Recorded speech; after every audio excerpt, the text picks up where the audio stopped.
So it's Louise at Daisy's Workshop, and we're just going to do a quick little project today, and it's going to be clothespin snowflakes. They're very cute, and they actually turned out a little more sturdy than I feared, so that was my big worry. And so we have some that are the eight legs, but they're all flat. And then I also did it with the 8 legs, but 4 on top of 4. And I'm not sure which one I prefer, but I think I'm going to show you this one today. All right, so let's get started.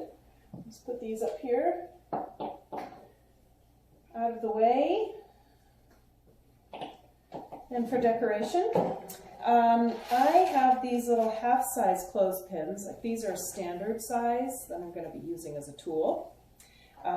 Speaking of which, that's what we're going to need. We're going to need whatever size clothespins you want. It does not have to be this half size, just what I chose today. Regular clothespins to use while we're gluing them together. So that's a really good tool. Some wood glue. I used twine for hanging, but you could use ribbon or yarn or some other string, whatever you like.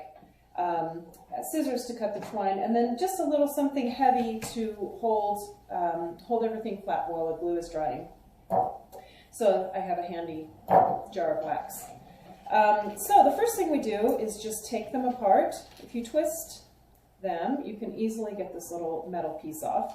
And so let's do that. We'll need 8 clothespins total, but sometimes when you open the package, you get ones that have little imperfections. Some of the imperfections are fine. You can still work with it. Sometimes it's a bit more than you want it to be. So just get those apart really quickly.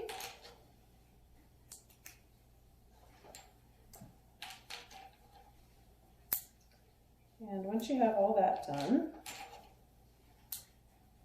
we're going to start gluing the flat sides together. Just trying to rush here, and it's actually slowing me down. Whoop, there goes one. All right, so you might save those for another project. The first thing that comes to mind for me is some little thing that looks like a mouse trap. I'm not sure what I might use those for later, but I'm going to hang on to them for now and see what happens. So when we glue them together, we just want to make sure that we have the flat sides together and the 2 pointy ends on one side and the thicker end on the other. So I'm going to do that. And a little bit of glue is plenty.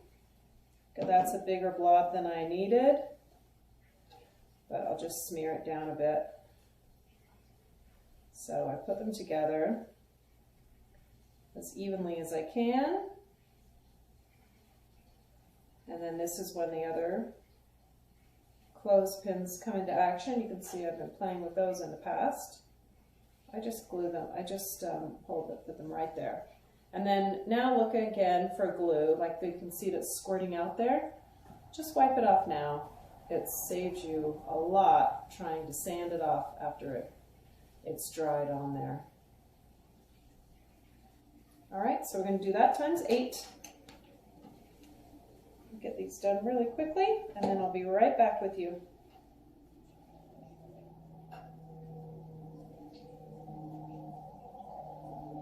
So I have all of these glued together. I gave them a couple of minutes to sit. Looks like they're ready. So I'm going to take them all apart.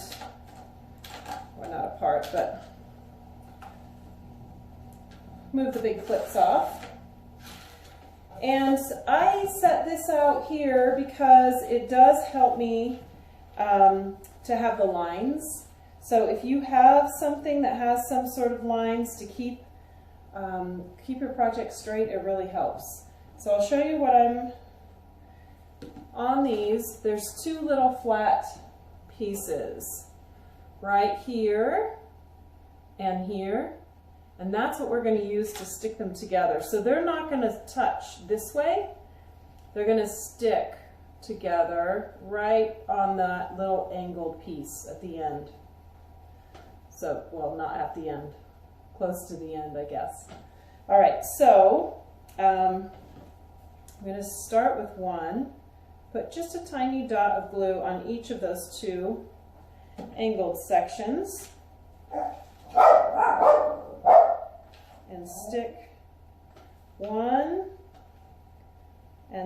and 2. Okay, and I'll do the same on this one. Tiny dot of glue on there, and stick that to that piece. Now the last time I did this, I let this glue set up and dry before I did the other 4 legs. I felt like that gave it a little more strength. So that piece doesn't want to touch. All right, so I've got it totally square by following these lines on my mat. You could have a piece of grid paper or even just put an X on, you know, some printer paper or anything, just to help you have a little bit of a guide. It's nice if they lay flat, and it does help to do something like that. All right, so it looks like I missed out on my last recording as I put these together, so I'm just going to show you a close-up of how I stuck them in there. If you can see, the glue is still a little bit wet, but I used those same 2 flat edges and glued it into the corners of the 4 existing legs. And I actually just dripped a little bit of extra glue into those sections. I could probably use a little bit more right there. And then put the weight on it again to hold it flat while it was drying. It's not quite ready, but as you can see, it's pretty close. I'm going to give it a little bit longer to dry, and then I'll cut a piece of twine to put around the legs. So you could do a couple of things. On mine, I put it around like this, and I just did a loop in the back. And I like the way that hangs pretty well. It leans forward a little bit, but I kind of like that. You could also try putting it through the hole, you know, one of these holes. I didn't like how it hung when I did that, but that doesn't mean you wouldn't like it. Anyway, thank you so much for watching. Please check out my other videos, and I have some links below to some of the products that I used if you need help finding them. And I hope you have an awesome day.